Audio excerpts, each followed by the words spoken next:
Hi, this is Professor Ness. So I've actually grabbed one from last year, and I'm going to use this as a model showing you how to complete it. So I'm just going to move this out of the way for a minute and show you what the instructions look like in your binder. So these are the instructions you received in your binder. They say at the top, Common Sense Layered Booklet. It gives you the objective, and then it shows you, first of all, the process. How do you create it on paper? And I'll do that with you in just a minute to show you how that's done. And then it tells you on the next 2 pages what each page of the leaflet should include. So once you get done listening to the instructions, take a minute to go and look through here, and it'll show you exactly what needs to be done. So you're going to start with 4 distinct pieces of paper. 4 different pieces of paper. You can see that right there. And we're going to start by folding those into our layered booklet. So there's instructions right here that tell you how to complete it. So I'm going to use my ruler. It's actually a yardstick. Go with what we've got here to show you how it's done. I'm going to move this out of the way, but I'm going to be referencing this right here with these pieces of paper. So the first one, it says I need to fold. I've got an 11-inch piece of paper here, and I've got to fold it lengthwise at the 4-inch mark. So that's right there. I'm going to take a pencil and put a dot right there.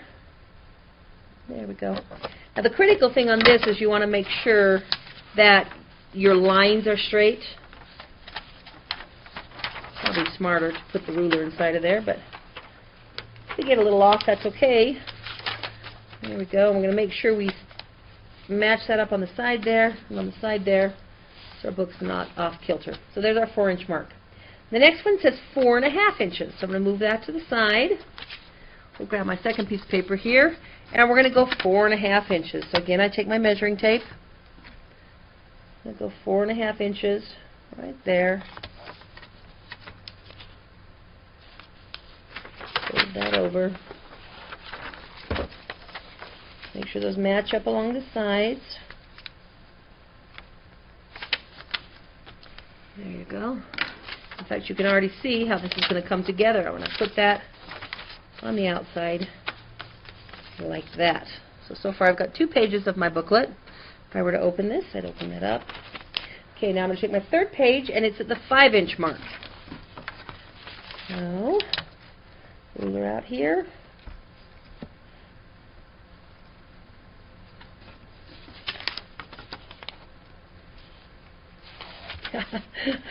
I'm thinking we're about even there.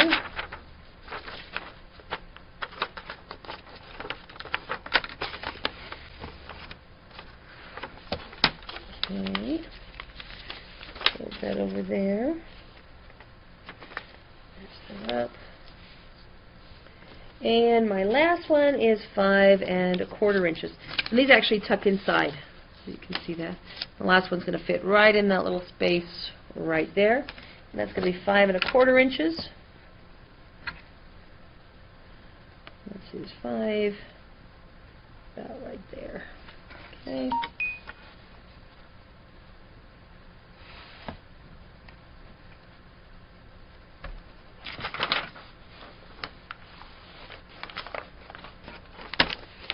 Okay, line those up again.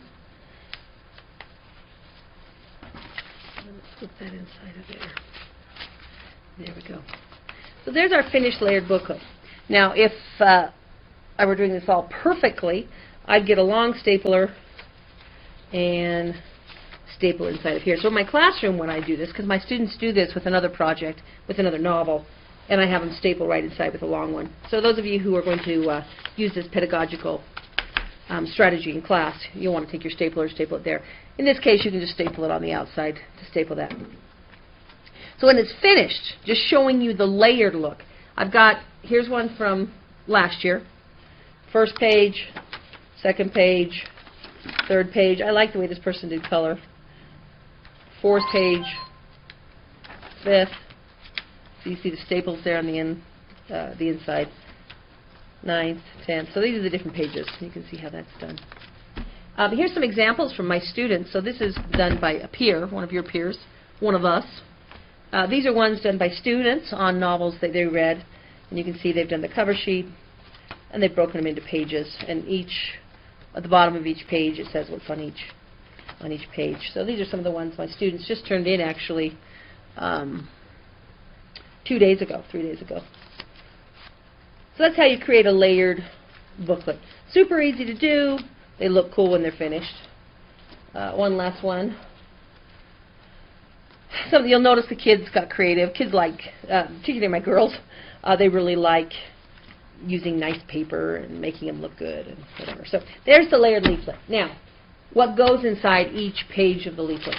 That information is right here inside of the handout. So on page 1 it says, or on your cover sheet, excuse me, it says create a cover sheet and title page with an illustration for your booklet.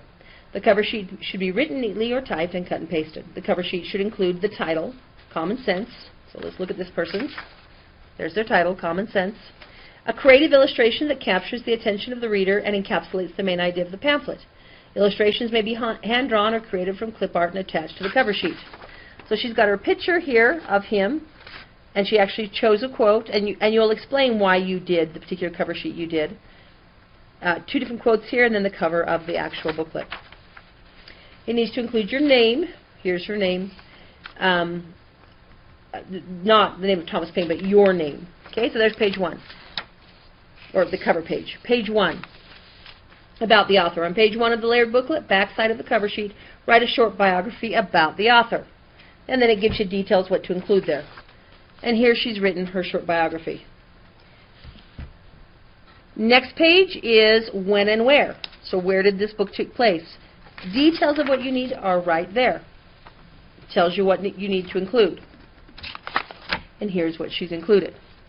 The next page, which is pages 3 and 4, is the origins and designs of government.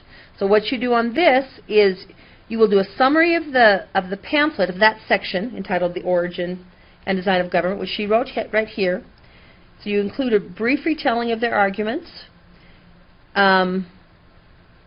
Include your favorite quote from the selection, which she's done right up there on the top. And the possible implications or consequences, which is what she's put right here, implications. Paine implies that the government is important. So that's what you do on page 3 and 4.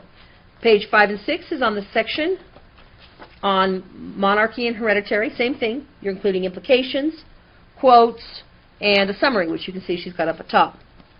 The next section is on thoughts on the present state of American affairs. Again, at the top, she has her summary. Then down below, she has her implications and her quotes that she liked from that. And the book continues on in this way. You have your summary, you have your implications, you have your quotes. Then, as you finish up, these pages I really like, and I love the discussions that take place on the seminar. You talk about the lessons learned from the novel. That's page 11 and 12.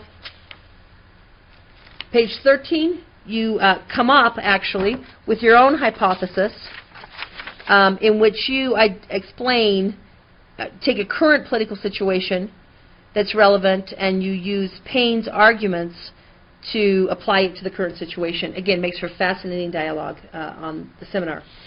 And then lastly, your likes and dislikes. So that's the assignment. We will be doing an assignment with this on the seminar. You'll need to have them because we're going to be spending about 45 minutes just dialoguing about what you have done here. And the quality of that discussion is largely based on the quality of this project, what you do in preparation to participate in that dialogue. So if you have any questions, feel free to text or email me. I'm happy to address them. But hopefully this quick little video showed you how that's done.